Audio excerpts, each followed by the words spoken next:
The stars had never looked more beautiful to Captain Jake Morrison as he stood on the bridge of the UHS Liberty.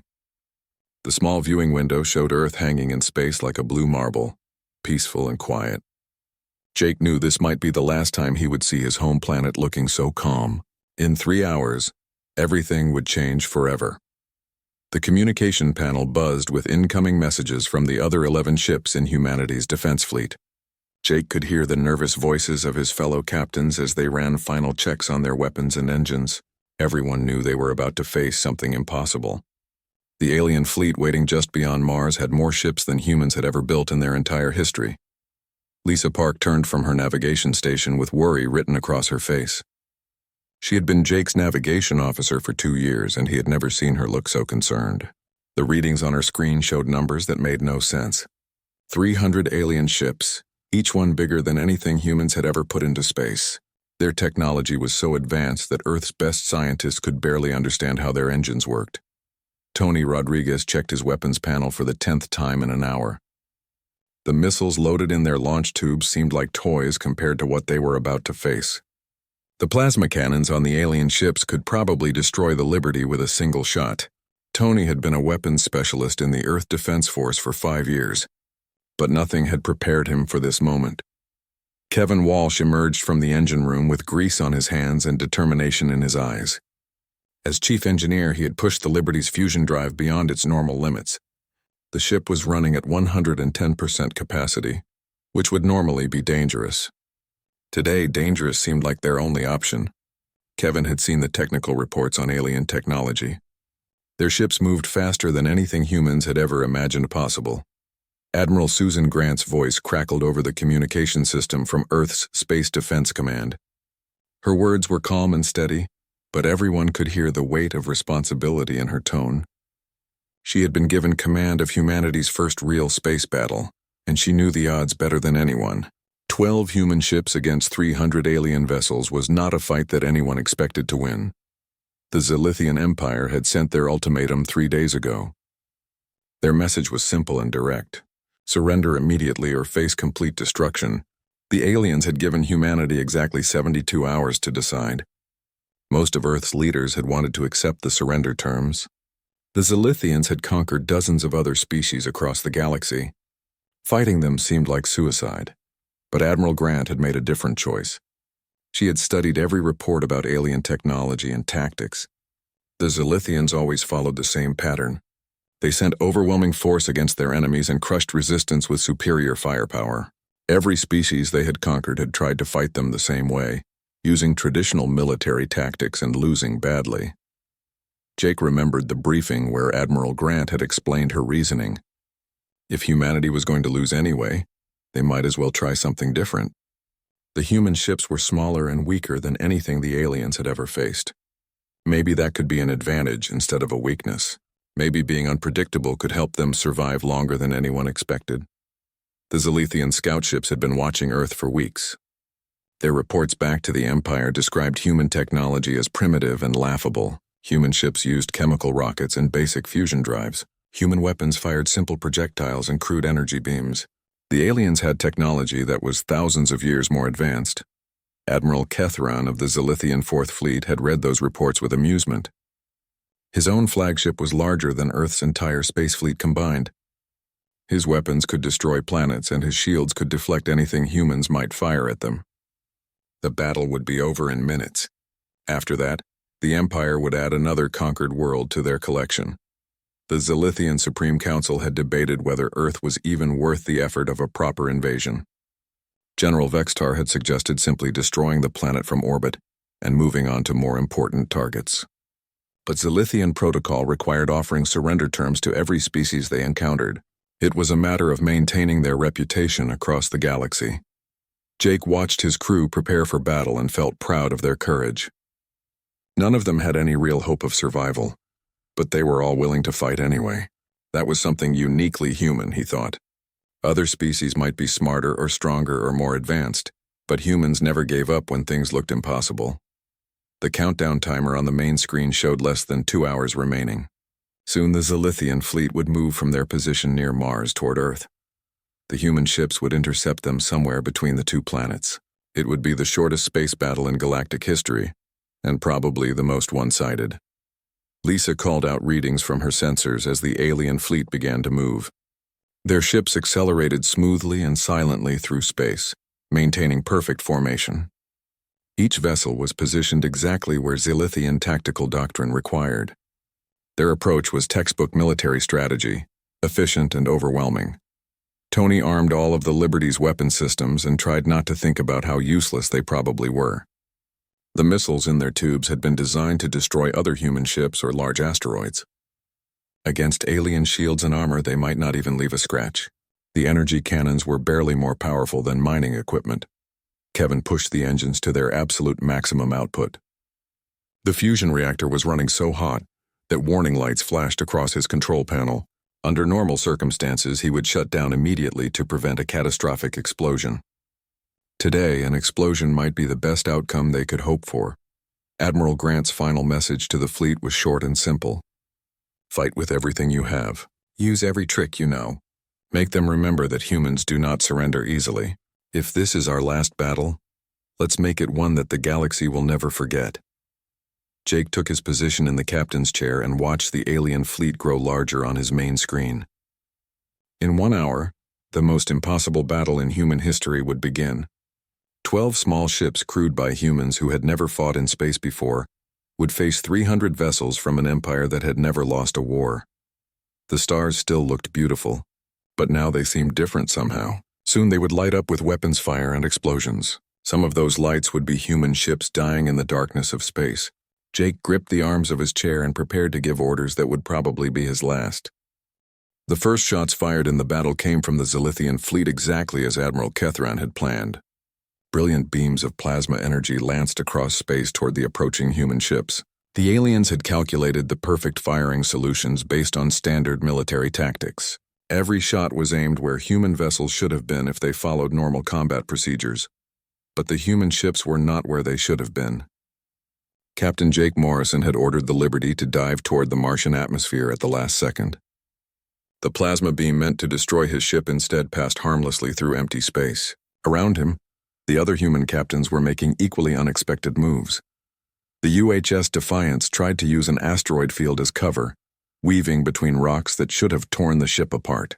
The UHS Courage spun end over end while firing missiles in random directions. To Zilithian eyes, the human fleet looked completely out of control. Their movements made no tactical sense whatsoever. Admiral Kethran watched the human maneuvers with growing confusion. His tactical computers could not predict where the enemy ships would go next. Every time his gunners locked onto a target, the humans would do something impossible. They flew their ships like atmospheric fighters instead of proper space vessels. Captain Paul Turner of the UHS Relentless saw an opportunity that no sane military commander would ever take. A massive Zilithian cruiser was approaching his position with shields raised and weapons charging. Instead of retreating or trying to find cover, Turner ordered his ship to accelerate directly toward the alien vessel.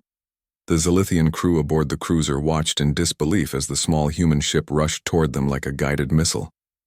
Their captain ordered evasive maneuvers, but the massive warship was too slow to dodge quickly. It seemed certain that the humans were attempting a suicide attack. At the last possible moment, Turner fired every missile the Relentless carried and pulled his ship into a sharp turn that should have torn it apart. The human vessel screamed past the alien cruiser with meters to spare. Behind them, 36 missiles slammed into Zilithian shields that had been designed to deflect energy weapons, not explosive warheads. The cruiser's shields flickered and failed under the barrage of primitive explosives. Secondary explosions rippled across the alien hull as missile after missile found its target. Within seconds, one of the most powerful ships in the Zilithian fleet was drifting dead in space, its crew stunned by what had just happened. Lieutenant Amy Chen aboard the UHS Vigilant was monitoring alien communications when she made a crucial discovery. The Zilithian targeting systems were completely confused by human flight patterns. Their computers had been programmed to track enemies who fought according to established military doctrine. Humans who flew like maniacs and ignored basic safety protocols were breaking their targeting algorithms. Jake Morrison received Amy's report and immediately understood what it meant. Human unpredictability was not just surprising the aliens, it was actually disrupting their technology. He opened communication channels to all human ships and began coordinating a new type of attack that no military academy had ever taught. The UHS Horizon began broadcasting Earth music across all frequencies while performing barrel rolls that would have been impossible in atmosphere. The UHS Discovery fired its mining lasers in seemingly random directions while spinning like a top. Every human ship started doing things that made no sense to anyone watching. But the chaos was not random at all. Jake and the other captains were using their knowledge of human technology in ways the aliens could never predict. Mining lasers became weapons when focused properly. Construction equipment turned into bombs when used creatively. Emergency maneuvers became attack patterns when performed by people who had nothing left to lose. Chief Engineer Sandra Bell was deep in the Liberty's engine room when she noticed something important on her thermal sensors. The Zilithian ships generated enormous amounts of heat when their shields were active. The alien technology was incredibly efficient, but it still followed basic laws of physics that humans understood. Sandra realized that thermal torpedoes designed for asteroid mining could track those heat signatures. The weapons were not meant for combat, but they could home in on the hottest targets in space. She quickly modified the Liberty's mining equipment and loaded it into their torpedo tubes. The first thermal torpedo fired by a human ship struck a Zilithian destroyer that was trying to target the UHS Patriot. The alien captain had raised his shields to maximum power, making his ship the brightest heat source in the immediate area. The mining torpedo followed that signature straight into the destroyer's shield generator. When the shields failed, the destroyer became vulnerable to conventional weapons. Captain Ben Hayes of the UHS Ranger was quick to take advantage, hitting the alien ship with everything he had. The destroyer exploded in a ball of superheated plasma that lit up space for thousands of kilometers. Admiral Kethron was beginning to understand that his fleet faced an enemy unlike any they had encountered before. These humans did not fight like soldiers or follow any recognizable strategy. They fought like people who had been backed into a corner with nothing to lose. Every attack was desperate and creative and completely unpredictable. The Zilithian admiral tried to adapt his tactics to counter human unpredictability, but his crews were trained for organized warfare against civilized enemies. When human ships started using cargo containers as improvised missiles and emergency oxygen supplies as explosive charges, Zilithian responses became hesitant and confused. Tony Rodriguez discovered that human communication systems could disrupt alien sensors when used at maximum power. The Liberty's radio array was designed for long-distance communication with Earth, but when pushed beyond normal limits, it created interference that blinded nearby Zilithian ships for crucial seconds. Those seconds were enough for Jake Morrison to position his ship for another impossible attack run. The Liberty dove beneath a Zilithian battleship and fired thermal torpedoes directly into its engine exhausts. The explosions that followed disabled the massive vessel and sent it tumbling helplessly through space. Captain Jennifer Cole of the UHS Freedom had been a test pilot before joining the defense fleet. She knew how to push ships beyond their design limits and make them do things their engineers never intended. Her vessel danced through space like a fighter plane, dodging alien fire while delivering precise strikes against enemy weak points. The battle that should have ended in minutes was stretching into hours. Human ships that should have been destroyed in the first exchange were still fighting and still inflicting damage on their technologically superior enemies. The impossible was happening in the space between Earth and Mars, and both sides knew it. Admiral Kethron stared at his tactical display in complete disbelief. His fleet of 300 ships was losing to 12 primitive human vessels. The impossible was happening right before his eyes, and he could not understand how or why. Every military strategy he knew said this battle should have ended hours ago, with complete Zilithian victory. The human ships continued their chaotic dance through space, never staying in one place long enough for proper targeting. Captain Jake Morrison coordinated with his fellow commanders through encrypted channels, but their battle plan seemed to change every few minutes. What looked like random madness was actually careful adaptation to whatever the aliens tried next. Captain Ben Hayes of the UHS Horizon made a decision that went against every rule of space combat he had ever learned. His ship had taken heavy damage from a Zilithian plasma barrage, and normal procedure would be to retreat for repairs. Instead, Hayes ordered his crew to prepare for something no sane captain would ever attempt. The Horizon began. broadcasting emergency distress signals across all frequencies while drifting toward a cluster of Zilithian destroyers. To alien sensors, the human ship appeared to be disabled and helpless. Two Zilithian vessels moved in to capture what they thought would be their first prize of the battle. As the alien ships approached, Hayes waited until they were close enough to see individual hull markings. Then he gave the order that would either save his crew or kill them all. The Horizon's fusion reactor was set to overload while every escape pod was loaded with improvised explosives made from mining, charges, and emergency supplies. The explosion that followed lit up space like a newborn star. Hayes and his crew escaped in the few seconds between reactor overload and detonation, but their ship took both Zilithian destroyers with it when it died. The blast was so powerful that nearby alien vessels suffered damage from the shockwave. Dr. Rachel Stone aboard the UHS Discovery was monitoring alien communications when she made a breakthrough that changed everything. The Zilithian fleet used coordinated frequency networks to maintain perfect formation and timing. Their communication system was incredibly advanced, but had one critical weakness that humans could exploit. Rachel realized that Earth's broadcast television signals would create chaos in the alien communication network. The random noise and chaotic patterns of human entertainment were exactly opposite to the ordered, logical transmissions that Zilithian technology expected. She quickly modified the Discovery's communication array to broadcast everything Earth had to offer. Within minutes, Zilithian communication channels were flooded with signals from news broadcasts, comedy shows, music videos, and sports games. The aliens had never encountered anything like the chaotic mess of human television. Their communication computers could not filter out the noise or maintain proper coordination between ships. Captain Laura Davis of the UHS Ranger took immediate advantage of the communication breakdown. She led the remaining 7 human ships in a coordinated strike against the Zilithian flagship, while enemy vessels struggled to talk to each other. The massive alien command ship was powerful but vulnerable, without proper support from its fleet. The human attack on the flagship was unlike anything the Zilithians had ever experienced. Instead of using military weapons, the humans brought mining charges, construction tools, and emergency equipment.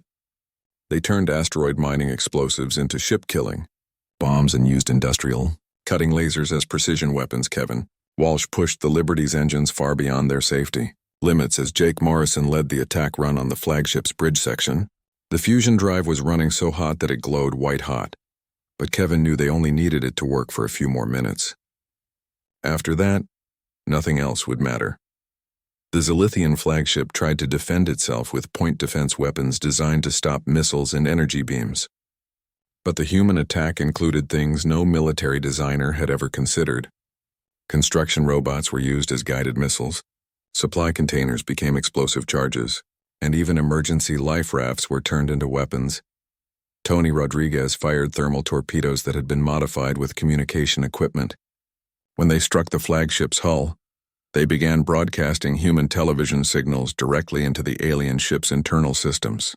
The Zilithian crew found their own computers turning against them, as human chaos infected their technology. Admiral Kethran watched helplessly as his flagship's systems failed one by one. The human signals were not just disrupting communications, they were actually causing Zilithian computers to malfunction in ways that should have been impossible. The ordered logic of alien technology could not process the random madness of human entertainment. Captain Jennifer Cole piloted the UHS Freedom through the flagship's defensive fire with the skill of someone who had nothing left to lose. She had been Earth's best test pilot before the war began, and now she was using every dangerous maneuver she had ever learned. Her ship danced between plasma beams that should have vaporized it instantly. The Freedom reached the flagship's hull and began cutting through alien armor with industrial lasers that had been designed for mining operations. The Zilithian ship's shields were designed to stop energy weapons, but they could not deflect physical contact from a ship that was actually touching the hull. Inside the flagship, Zilithian crew members struggled to understand what was happening to their vessel. Human signals were playing through their internal communication system, flooding their ship with images and sounds that made no sense. Earth's television programs were literally driving alien computers insane. Captain Paul Turner of the UHS Relentless followed Cole's example and brought his ship alongside the flagship's engine section. His crew used construction explosives to blast holes in the alien hull, then sent boarding parties armed with mining tools and emergency equipment. The Zilithians had never faced enemies who used industrial equipment as weapons. The battle for the flagship lasted less than an hour, but it felt like forever to everyone involved. Human crews fought their way through alien corridors using cutting torches and mining charges, while Zilithian defenders tried to stop them with weapons designed for proper military combat.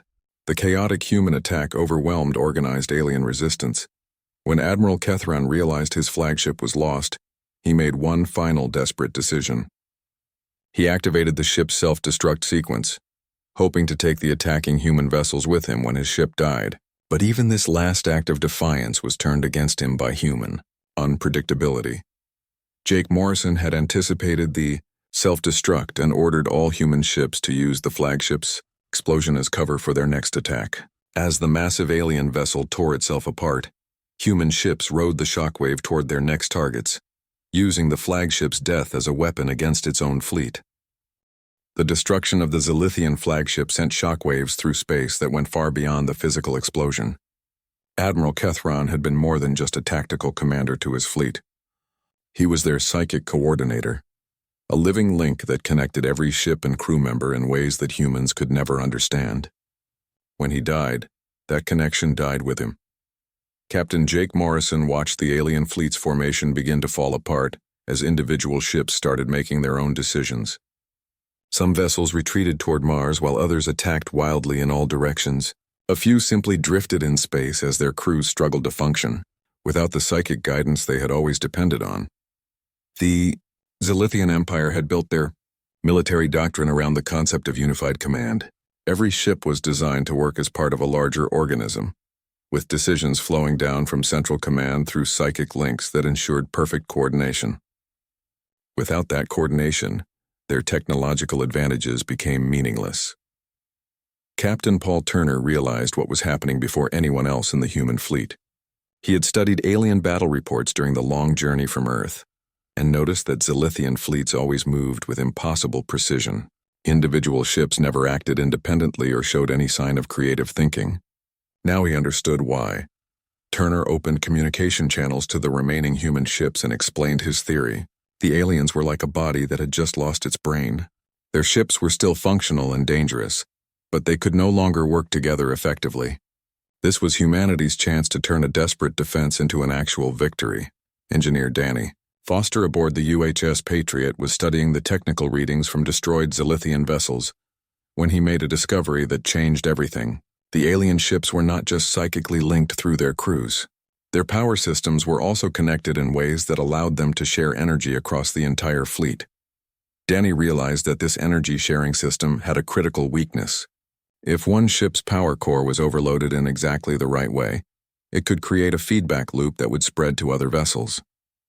The same technology that made Zilithian fleets incredibly efficient could also be used to destroy them from within. The plan that Danny proposed was so dangerous that any sane military commander would have rejected it immediately. One human ship would have to penetrate deep into the alien formation and deliberately overload its fusion reactor while maintaining specific power frequencies. The explosion would need to be timed perfectly to maximize the cascade effect. Captain Jennifer Cole volunteered to pilot the suicide mission before anyone else could speak. Her ship, the UHS Freedom, had already taken heavy damage during the attack on the flagship. The vessel's hull was cracked, life support was failing, and the engines were running on emergency power. She and her crew were probably going to die anyway.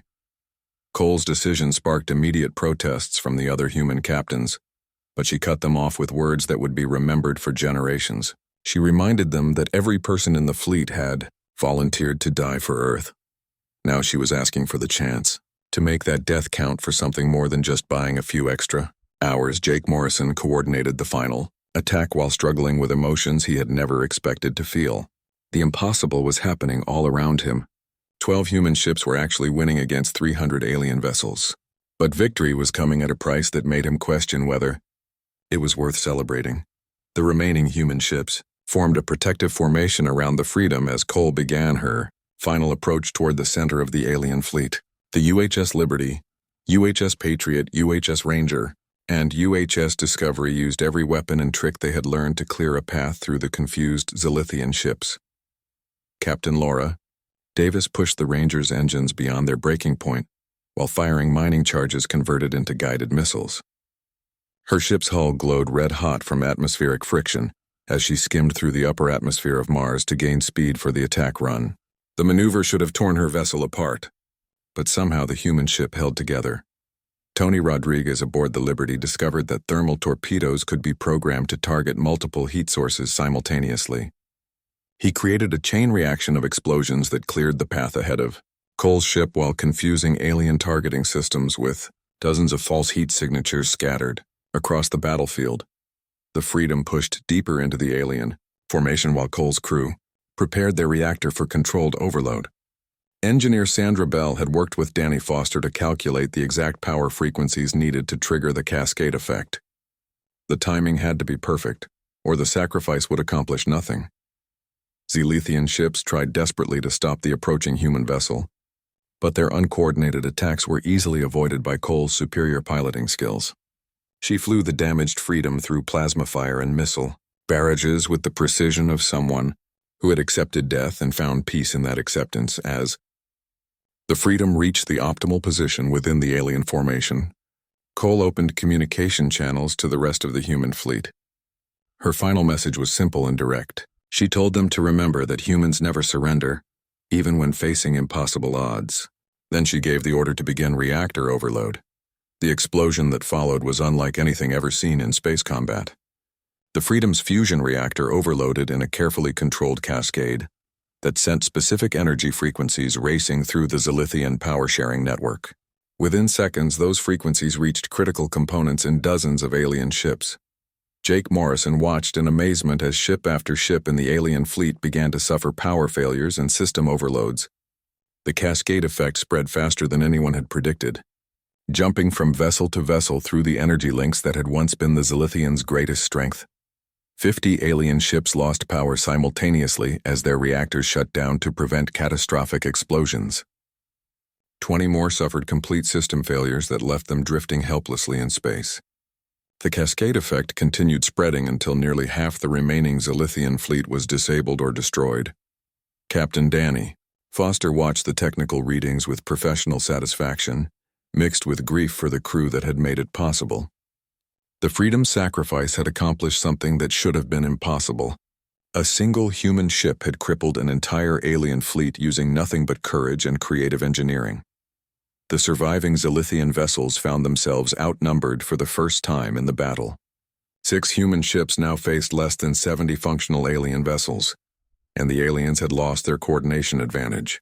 For the first time since the battle began, humanity had a real chance of complete victory, but Jake Morrison knew the fight was far from over. The remaining alien ships were still individually superior to anything humans could build. Victory would require one more impossible feat from people who had already accomplished the impossible several times over. The remaining 70 Zilithian ships tried to retreat toward the outer edges of the solar system, but they quickly discovered that humans possessed another trait their empire had never encountered before. The 6 surviving human vessels pursued them with a determination that bordered on madness, refusing to let their enemies escape even though they were still outnumbered more than 10-1. Captain Jake Morrison led the pursuit aboard the heavily damaged Liberty while his crew held their ship together. With spare parts and desperate hope, the fusion reactor was running far beyond safe limits. Hull plates were cracked from repeated impacts, and life support systems were failing in sections throughout the vessel. But the ship was still fighting, and so were the humans inside it. The Zilithian retreat became a running battle across the solar system as human ships used every trick they had learned during the main engagement. Mining charges became guided missiles, communication arrays turned into electromagnetic weapons, and construction tools were converted into ship-killing devices. Nothing was too primitive or too dangerous for human crews to try. Lieutenant Chris Barnes was the youngest officer in the human fleet, barely 22 years old and fresh from the Earth Defense Academy. But during the long chase toward Jupiter, he came up with the strategy that would end the war. Instead of trying to destroy the fleeing alien ships, he suggested targeting their navigation systems with electromagnetic pulses. The idea was brilliantly simple in the way that only human solutions could be.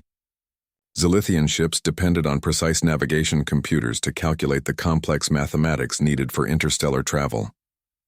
Without those systems, they would be stranded in human space with no way to return to their empire.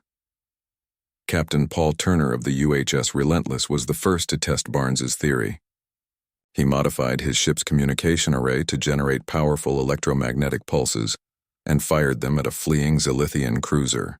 The alien vessel's navigation systems failed immediately, leaving it drifting helplessly near the asteroid belt. The other human ships quickly copied Turner's modification and began systematically disabling Zilithian navigation systems throughout the retreating fleet. Within hours, dozens of alien vessels found themselves stranded in a solar system they could never leave. The hunters had become the hunted. Faced with the choice between death and surrender, the Zilithian commanders chose something their empire had never done before. They broadcast surrender signals across all frequencies, asking for mercy from the primitive humans they had come to destroy. The psychological impact of defeat was devastating. To warriors who had never lost a battle, Admiral Susan Grant received the alien surrender aboard the Liberty while standing in a bridge that had been torn apart by battle damage. Half the control panels were dark, the main view screen was cracked, and emergency lighting cast strange shadows across the walls. But humanity had won the most impossible victory in galactic history. The news of victory spread through the Zilithian Empire faster than anyone had expected. Communication networks that spanned thousands of star systems carried reports of the impossible defeat. A species that had ruled 3,000 worlds had been crushed by 12 primitive ships from an unknown planet called Earth. The psychological impact was immediate and devastating. Species that had been conquered centuries ago suddenly believed that freedom was possible. If humans could defeat the mighty Zilithian fleet, then maybe other subject races could fight for their independence as well. Revolution began to spread across the empire within days of the battle. Jake Morrison found himself promoted to admiral and given command of Earth's expanding space fleet. The victory had cost humanity 7 ships and hundreds of brave crew members, but it had also announced human presence to the galaxy in the most dramatic way possible. Earth was no longer a primitive backwater world hiding in an isolated star system. The first alien refugees arrived at Earth within weeks of the battle.